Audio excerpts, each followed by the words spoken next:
गुरुमुख स्तंभ को जब भी हम देखते हैं तो मन में अक्सर ये सवाल उठता है कि आखिर इस भव्य और प्रतिष्ठित प्रतीक के पीछे का असली इतिहास क्या रहा होगा। भारत का ये राष्ट्रीय प्रतीक दरअसल एक बेहद खूनी और हिंसक इतिहास की कोख से जन्मा था। आज के इस विश्लेषण में हम यही जानने वाले हैं और ये देखना वाकई बहुत ही रोमांचक होगा कि कैसे एक अत्यंत क्रूर और निरंकुश साम्राज्य करुणा और शांति के एक ऐसे वैश्विक संदेश में बदल गया जिसकी गूंज आज भी सुनाई देती है। सभी मनुष्य मेरी संतान हैं। सम्राट अशोक के इसी बेहद शक्तिशाली और भावुक विचार से हम आज की इस चर्चा की शुरुआत कर रहे हैं। ये सिर्फ कोई साधारण वाक्य नहीं है, बल्कि इस पूरे विश्लेषण का दार्शनिक और भावनात्मक आधार है। जरा सोचिए, एक शासक जिसने कभी अपनी तलवार के जोर पर लाखों लोगों को मौत के घाट उतार दिया था, उसका इस तरह का पितृतुल्य दृष्टिकोण अपना लेना, ये इतिहास की सबसे असाधारण घटनाओं में से एक है। भाग 1, साम्राज्य का जन्म और मौर्य राज्य की शुरुआत। तो चलिए सीधे गहराई में उतरते हैं और देखते हैं कि शांति के उस महान संदेश से पहले का वो दौर कैसा था। उस दुर्जेय और निर्मम शुरुआत को समझना बहुत जरूरी है, जिसने इस विशाल साम्राज्य की नींव रखी। ये समय रेखा मौर्य साम्राज्य के उस तेजी से हुए उत्थान को बहुत ही शानदार तरीके से दर्शाती है। 321 ईसा पूर्व में चंद्रगुप्त मौर्य द्वारा सैन्य एकीकरण और साम्राज्य की स्थापना से लेकर 273 ईसा पूर्व में सम्राट अशोक के चरम शासन तक, ये यात्रा भारतीय उपमहाद्वीप में एक अभूतपूर्व केंद्रीकरण का गवाह बनी। ये इतिहास में वो पहली बार था जब इतने विशाल भूभाग को एक ही सत्ता, एक ही झंडे के नीचे लाया गया था। और फिर अंततः 185 ईसा पूर्व में इसका पतन हुआ। अशोक के उस महान हृदय परिवर्तन से पहले प्रारंभिक मौर्य शासन पूरी तरह से कौटिल्य के अर्थशास्त्र पर टिका हुआ था। ये ग्रंथ किसी भी तरह की भावुकता से दूर सत्ता के लिए एक बहुत ही कुशल लेकिन क्षमा न करने वाले दृष्टिकोण की मांग करता था। इसमें राज्य का सख्त नियंत्रण और सीमाओं का विस्तार ही सर्वोपरि था, सब कुछ बेहद व्यवहारिक और निरंकुश। उस वक्त का प्रशासन एक बेहद जटिल और कसी हुई नौकरशाही पर निर्भर था। पूर्ण नियंत्रण बनाए रखने के लिए हर चीज पर नजर रखी जाती थी। अर्थव्यवस्था के मुख्य हिस्सों जैसे खनन और हथियारों पर राज्य का सख्त एकाधिकार था। केंद्रीकृत राजस्व के लिए भारी भूमि कर और व्यापार पथ कर वसूले जाते थे। और सबसे दिलचस्प बात, गूढ़ पुरुष यानी जासूसों का एक बेहद सघन खुफिया नेटवर्क पूरे साम्राज्य में फैला हुआ था, जो सीधे राजा तक हर छोटी बड़ी खबर पहुंचाता था। किसी के पास बचने का कोई रास्ता नहीं था। भाग 2, कलिंग युद्ध, एक निर्णायक मोड़। अब उस टर्निंग पॉइंट की बात करते हैं। आइए देखते हैं कि कैसे एक विनाशकारी संघर्ष ने इस पूरी निर्मम व्यवस्था को जड़ से झकझोर कर रख दिया। 261 ईसा पूर्व में लड़ा गया कलिंग युद्ध। इस भीषण नरसंहार और अपार जनहानि ने एक ऐसा गहरा आघात छोड़ा जिसकी कल्पना भी सिहरण पैदा कर देती है। युद्ध के मैदान की उस भारी तबाही और चीख पुकार ने सम्राट अशोक के भीतर एक ऐसा पछतावा पैदा किया जिसने सिर्फ एक राजा को नहीं, बल्कि सत्ता और शासन की पूरी परिभाषा को हमेशा के लिए बदल कर रख दिया। यहीं पर सबसे बड़ा वैचारिक टकराव देखने को मिलता है। एक तरफ कौटिल्य के अर्थशास्त्र का वो निरंकुश और निर्मम नियंत्रण, और दूसरी तरफ अशोक के करुणामय शासन और धम्म की वो क्रांतिकारी अवधारणा। ये एक बहुत बड़ा दार्शनिक बदलाव था। युद्ध के मैदान की खूनी जीत अब विचारों, करुणा और नैतिकता की जीत में बदल रही थी। भाग 3, धम्म का मार्ग, अशोक की नई नीति और विचारों का यही ऐतिहासिक बदलाव हमें इस नव परिवर्तित साम्राज्य के बिल्कुल नए मूल सिद्धांत की ओर ले जाता है।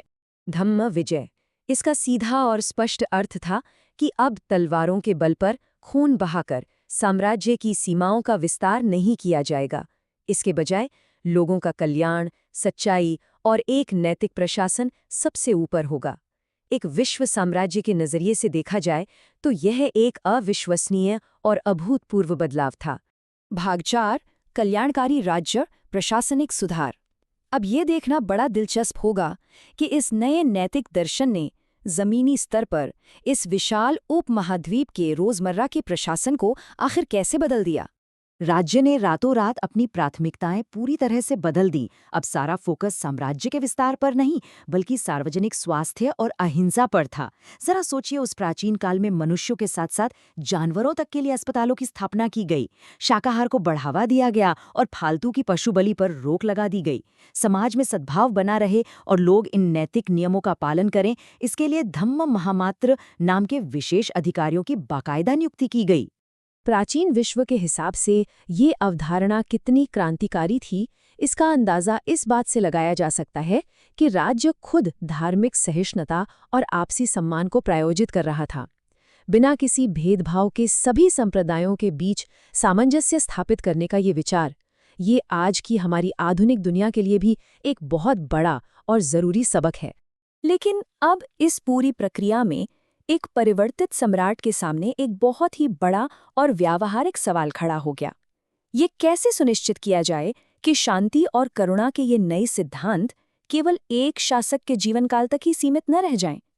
इन्हें आने वाली कई सदियों और पीढ़ियों के लिए स्थायी कैसे बनाया जाए?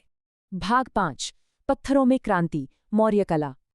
और यहीं से जन्म होता है एक कलात्मक विस्फोट का। आइए देखते हैं कि कैसे अशोक की दूरदर्शिता ने भारतीय उपमहाद्वीप में कला को एक नया रूप दिया, जिसका एकमात्र उद्देश्य उनके संदेश को हमेशा हमेशा के लिए अमर बनाना था। अशोक ये बात अच्छी तरह समझ गए थे कि लकड़ी की वास्तुकला ज्यादा दिन नहीं टिकने वाली। इसलिए अपने नैतिक संदेशों को सदियों तक सुरक्षित रखने के लिए उन्होंने शाही वास्तुकला को नष्ट होने वाली लकड़ी से हटाकर अत्यधिक पॉलिश किए गए और लंबे समय तक टिकने वाले विशाल पत्थरों में बदल दिया। ये महज वास्तुकला नहीं थी, ये कला को स्थायित्व प्रदान करने की एक सोची समझी रणनीति थी। वास्तुकला में हुए इस बड़े बदलाव का सबसे भव्य और प्रसिद्ध परिणाम वही सारनाथ का सिंह चतुर्मुख स्तंभ है, जिसकी बात हमने शुरुआत में की थी।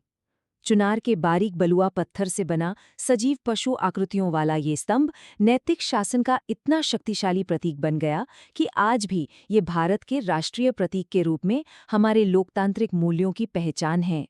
उस दौर में कला का विकास केवल शाही दरबार तक ही सीमित नहीं रहा। एक ओर जहां शाही दरबार ने धम्म शिलालेखों के साथ विशाल एकाश्म खंभे और स्थायी स्तूप बनाने के लिए बेहतरीन शिल्पकारों को लगाया, वहीं दूसरी ओर आम जनता के बीच भी कला खूब फली फूली। स्थानीय कारीगरों ने टेराकोटा की मूर्तियों और रिंगस्टोन जैसी लोकप्रिय कलाकृतियों का निर्माण किया। यानी इस युग में कला का हर स्तर पर एक अभूतपूर्व विकास देखने को मिला। भाग 6, वैश्विक बौद्ध विरासत संदेश का प्रसार।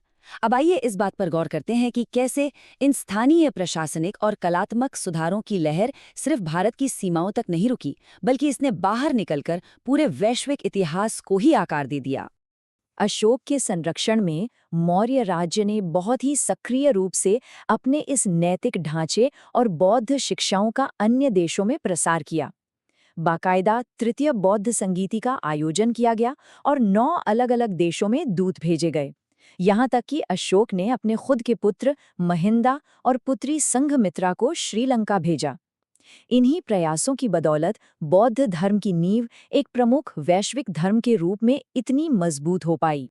जैसे हर साम्राज्य का अंत होता है, वैसे ही सैन्य बल में कमी और अन्य कई कारणों से 1850 ईसा पूर्व तक आते-आते इस विशाल राजनीतिक साम्राज्य का भी पतन हो गया। लेकिन यहाँ ध्यान देने वाली बात यह है कि साम्राज्य भले ही मिट गया, लेकिन अशोक के नैतिक शासन, लोक कल्याण और करुणा की वो महान विरासत सदियों तक जीवित रही। उसने दुनिया भर की कई सभ्यताओं का मार्गदर्शन करना जारी रखा। तो इस पूरे विश्लेषण के अंत में एक बहुत ही गहरा विचार हमारे सामने आता है, जिस पर हम सबको चिंतन करना चाहिए। इतिहास की सच्ची महानता सिर्फ इस बात से तय नहीं होती कि तलवारों के जोर पर कितनी जमीन जीती गई, बल्कि इस बात से होती है कि कितने दिलों तक शांति का संदेश पहुंचाया गया। क्या वाकई सच्ची शक्ति और महानता का अंतिम मापदंड विजय नहीं, बल्कि करुणा है? इसी अहम सवाल के साथ हम आज की इस चर्चा को यहीं विराम देते हैं।